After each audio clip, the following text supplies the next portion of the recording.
Bonjour et bienvenue dans votre émission Comprendre les droits à Korakama TV. Je suis Chartijan Sek, juriste à votre disposition pour apporter un peu de lumière à cette chambre sombre où est logé le droit sénégalais en particulier, mais aussi le droit africain et le droit international. Sachant que le droit est cette lanterne qui éclaire le chemin de la vie. Et pourtant, au Sénégal et ailleurs, un constat est fait. Les personnes concernées ignorent très souvent les lois qui pourtant influencent tout dans leur vie. Et même quand ils la connaissent, ils ne la comprennent souvent pas. C'est pourquoi, par notre modeste contribution, nous allons tenter de lever le voile qui invisibilise le droit aux yeux du plus grand nombre.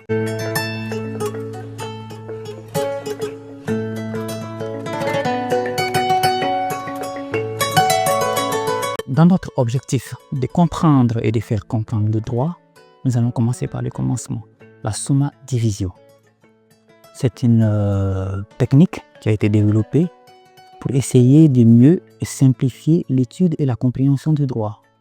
Il s'agit en quelque sorte de créer une certaine dichotomie, une différence entre deux chapitres de droit. Il s'agit du droit privé et du droit public. Cette distinction, droit privé, droit public, si elle peut paraître subjective, ne manque certainement pas d'intérêt. Car, en effet, elle permet de mieux organiser l'enseignement du droit dans nos universités, mais aussi elle est reprise pour l'organisation du système judiciaire dans certains pays. On les rencontre au Mali, en France et même au Sénégal. En effet, le droit privé peut être entendu comme l'ensemble des règles qui régissent les rapports entre les personnes privées et relèvent des juridictions judiciaires. Il vise à satisfaire l'intérêt privé avec un caractère plutôt libéral. Une place essentielle dévolue à la volonté des parties, avec le principe d'égalité entre les sujets de droit. On peut citer comme branche essentielle du droit privé le droit civil. Dans le droit civil, on peut détecter par exemple le droit des personnes, le droit des biens, le droit des obligations ou même le droit de la famille. Nous avons aussi, toujours dans le droit privé, le droit commercial. Dans le droit commercial, on a par exemple le statut des commerçants, l'acte de commerce ou les opérations commerciales. On a aussi le droit social qui englobe le droit du travail ou le droit de la sécurité sociale. Alors que le droit public est constitué de l'ensemble des règles qui régissent l'organisation de l'État, les relations entre les personnes publiques et les relations entre les personnes publiques et les personnes privées. Ainsi, elle relève en principe des juridictions spéciales, c'est-à-dire les juridictions administratives. Elle a pour finalité de satisfaire l'intérêt général. Elle implique aussi le caractère impératif de l'administration, les prérogatives particulières des personnes publiques, avec des règles exorbitantes de droit commun, des juridictions compétentes spécifiques. Ainsi, au sein même du droit public, nous avons des branches qui sont plutôt essentielles. On peut citer par exemple le droit constitutionnel, qui implique très souvent l'organisation politique de l'État, le droit administratif avec l'organisation administrative de l'État et les prérogatives de l'administration.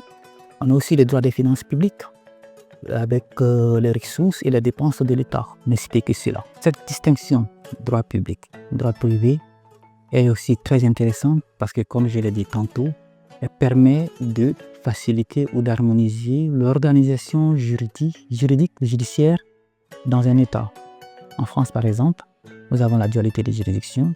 Au Sénégal, certes, nous avons l'unité des juridictions à la base, mais nous avons une certaine dualité quand nous montons un peu au sommet de l'organisation judiciaire.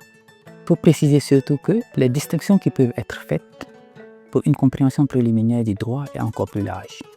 On peut aussi faire la différence entre droit objectif, qui désigne un ensemble de règles hiérarchisées au sens de Kelsen, et droit subjectif qui désigne une prérogative juridique attribuée à une personne dont elle peut se prévaloir dans son propre intérêt. Au sein de ces distinctions, d'autres ramifications peuvent être faites pour dire à quel point le droit en général est doté d'une envergure grande. Chers amis internautes, ainsi prend fin la première partie de notre feuilleton juridique et nous vous donnons rendez-vous dans notre prochain numéro pour aborder l'une des branches les plus importantes du droit public, le droit constitutionnel. Dans ce prochain numéro, nous expliquerons ce qu'est la Constitution, son importance dans l'État et sa composition. À très bientôt.